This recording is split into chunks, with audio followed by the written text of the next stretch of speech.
Dios sufisyente kayo alang kanato.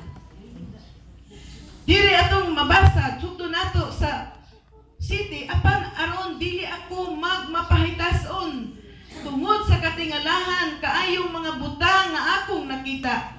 Gihatagan akong tunok sa unod nga gigamit ni Satanas sa paghasol kanako aron dili ako magpagarbo. Sa makatulo nagampo ako sa Ginoo nga iya kining kuhaon. Apan ang iyang tubag mao kini, igo kanimo ang akong grasya kay sa imong kaluya makita sa hingpit ang akong gahom. Busa gikalipay ko pag-ayo ang pagpasigarbo sa akong kahuyang, mga kahuyang aron maangkon ko ang gahom ni Kristo. Mga igsoon, si Pablo sa iyang pagpangalagad sa Ginoo, na sugatan niya kanunay ang mga kalisdanan, mga problema, mga paglutos. Mao kanunay ni Pablo na sugatan, no? Tungod kay ang iyang pagpamuhat, pagpangalagad sa Ginoo, mga igsoon, ato makita nga kaning malambuon, no? Malambuon si Pablo. Daghan ang mga kabig sa iyang ministry. Daghan ang mga tao nga nangaluwas sa iyang pagwali, pagpangalagad. So, daghan nalipay ang Dios sa kinabuhi ni Pablo. Unya, daghan pod, naapod ang mga pagsulay nga iyang gisagubang, nasugamak. No? Daghan pod mga trials nga iyang nasagubang. Pero si Pablo, giangko niya ang iyang kaluyahon. Giangko ni Pablo nga naa siya'y kaluyahon. Pero iyang sulti pod nga tungod sa kaluyahon niya, nalig-on siya diha sa Ginoo. Nga naman, gihatagan siya gahom sa Dios nga aron malig-on siya. Kadtong mga kalisdanan nga iyang nakita nasa gubang, mautoy makapalig-on sa iyang kinabuhi.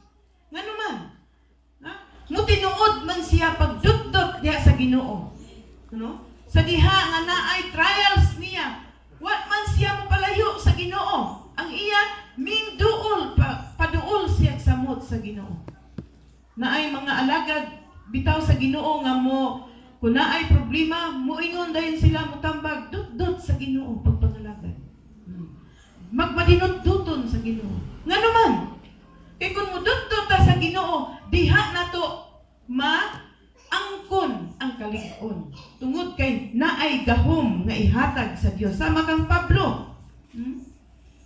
Sama kang Pablo, giingnan siya sa Ginoo nga sa diha nga siya nagamaluya. Nalig-on hinuon siya tungod sa gahom sa Dios nga diha kaniya. Mao nang ingon siya, giingnan siya sa Dios nga igo na alang kanimo. Igo kanimo ang akong grasya. Igo na Pablo kanimo ang akong grasya. Mao na nga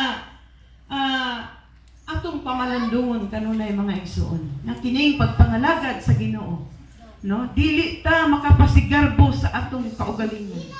Kun dili ang Dios kanunay mao gayoy atong ipasigarbo. Kay wala tay ato, no, wala tay ato sa atong kaugalingon kun wala ang Dios. Praise God.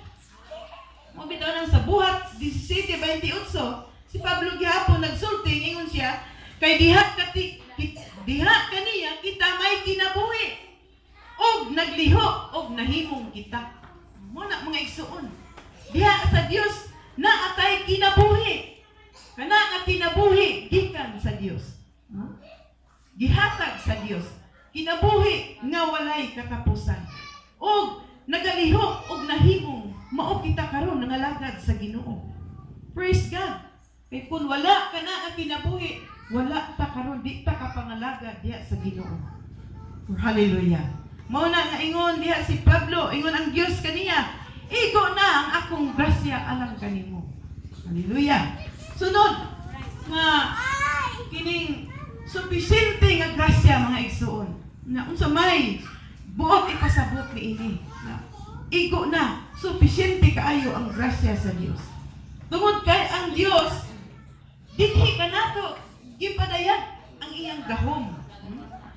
Nga kita makapadayon, makalahutay pinaagi sa atong mga kaluyahon. Tungod sa atong mga kaluya, makalahutay ta tungod sa gahom sa Dios nga iyang gihatag.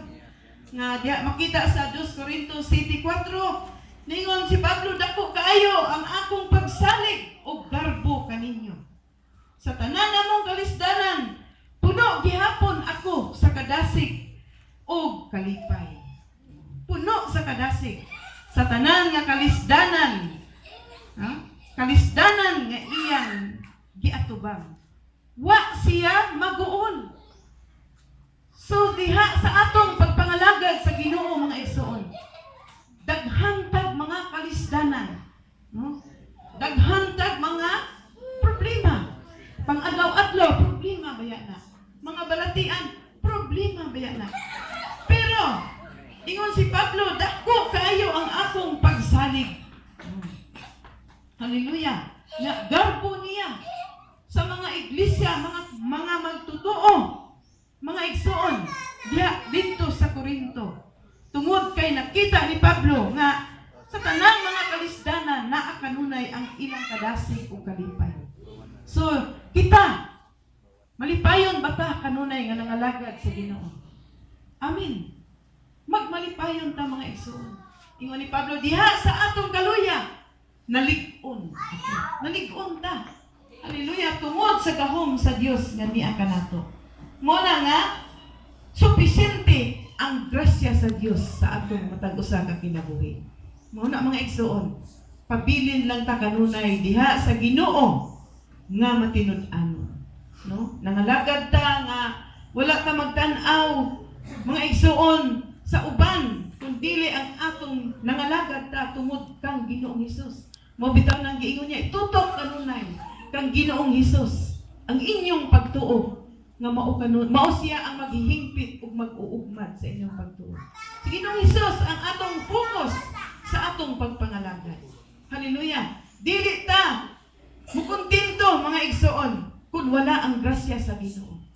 Dili ta matagbaw, wa tay pagkakontento. No, dili ta makakontento sa atong kaugalingon. Pagpangalagad sa Ginoo kung wala ang grasya sa Dios. Muna nga si Pablo, mga igsoon, dinhi nagasulti siya nga igo na. Sufisyente kaayo ang grasya sa Dios sa iyang kinabuhi. Mao na nga kining 2 Corintios